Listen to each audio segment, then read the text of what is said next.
Olá, pessoal! Hoje vamos continuar nossos estudos sobre figuras de linguagem. Vamos reiniciar esses estudos falando do pleonasmo. A repetição de uma ideia ou a ênfase dada a uma ideia já expressa se chama pleonasmo. Pleonasmo é um recurso de linguagem que consiste na redundância ou na repetição de certa ideia com o fim de conferir maior ênfase ao enunciado. São pleonasmos expressões como ver com os próprios olhos ou pegar com as próprias mãos. Apesar de os pleonasmos serem recursos geralmente bem aceitos na língua, há alguns chamados pleonasmos viciosos, tais como subir para cima, entrar para dentro, sair para fora, que a gramática normativa recomenda evitar. A personificação ou prosopopeia. Vamos ler os versos a seguir de Castro Alves e observar como o início de uma queimada na floresta foi descrito por ele.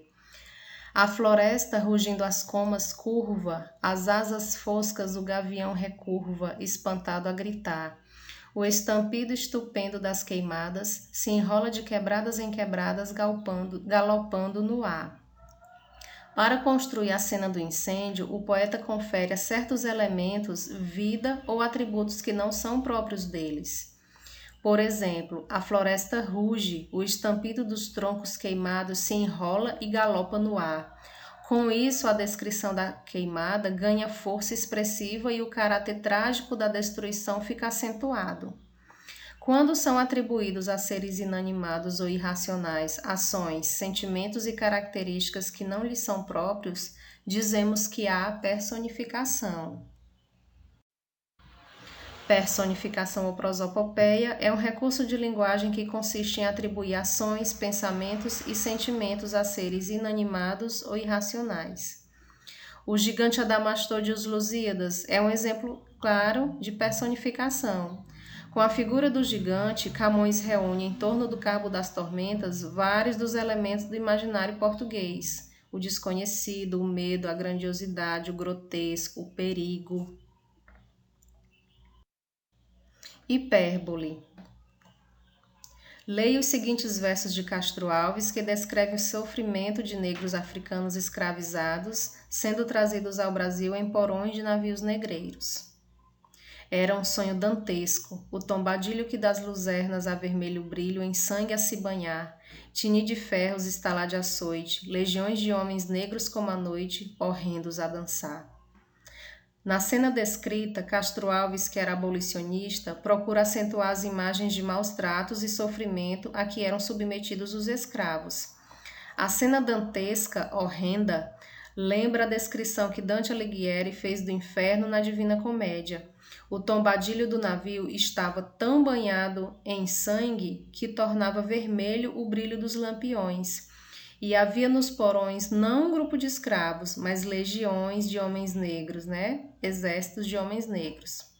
Como se nota, fazendo uso de palavras e expressões exageradas, o poeta enfatiza ao máximo o caráter trágico da cena, uma vez que seu interesse era denunciar e combater a escravidão no Brasil. A esse tipo de recurso chamamos hipérbole. Hipérbole é um recurso de linguagem que consiste em enfatizar uma ideia por meio do uso de palavras e expressões exageradas. No verso de Camões, da alma um fogo me sai, da vista um rio. Também há hipérbole, além da antítese, uma vez que a imagem de fogo que sai da alma e a de rio que sai dos olhos são exageros, cujo papel é enfatizar as ideias de ardor amoroso e de choro e sofrimento do eu lírico. Eufemismo. Leia estes versos de Camões. Alma minha gentil que te partiste tão cedo dessa vida, descontente, repousa lá no céu eternamente e viva eu cá na terra sempre triste. Nos versos, Camões aborda o tema da separação amorosa por causa da morte. Observe, porém, que a referência à morte é feita por meio de expressões amenas, como que te partiste tão cedo desta vida e repousa lá no céu eternamente. A esse recurso chamamos eufemismo. Eufemismo é um recurso de linguagem que consiste no uso de palavras ou expressões consideradas amenas, no lugar de outras consideradas chocantes ou desagradáveis. Ironia. Lê a tira a seguir do cartunista argentino Quino. No contexto, Mafalda está brincando, fingindo que é presidente. Dorme, nenê, dorme, meu amor. Então, não é mais presidente, Mafalda? Claro que sim. Aqui estão dormindo todos os projetos de governo. Observe no último quadrinho que a afirmação de Mafalda não pode ser tomada ao pé da letra. Na verdade, por trás do comentário da menina há uma crítica e uma ironia à morosidade com que os projetos do governo são tocados. Implicitamente, ela diz que até os projetos do governo crescerem, muitos anos terão passado. Ironia é um recurso de linguagem que consiste em fazer uma afirmação com a intenção de dizer algo diferente ou até o oposto do que é dito. Há ironia quando, por exemplo, um chefe pergunta: "Madrugou hoje?" ao empregado que chega atrasado. Ou quando um professor, depois de fazer uma pergunta à classe e não ouvir nenhuma resposta, brinca dizendo: "Responda um de cada vez, por favor." A anáfora. Lê este poema de José Paulo Paes, A Marcha das Utopias. Não era esta a independência que eu sonhava. Não era esta a república que eu sonhava. Não era este o socialismo que eu sonhava. Não era este o apocalipse que eu sonhava. Note que todos os versos do poema se iniciam com a expressão "não era este", seguida das diferentes aspirações e frustrações políticas do eu lírico ao longo do tempo. A independência, a república, o socialismo.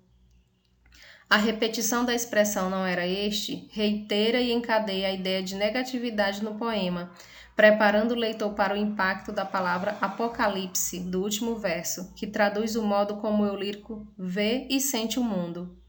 Anáfora é a repetição de uma palavra ou grupo de palavras no início de duas ou mais frases sucessivas, a fim de enfatizar o termo repetido. Bons estudos!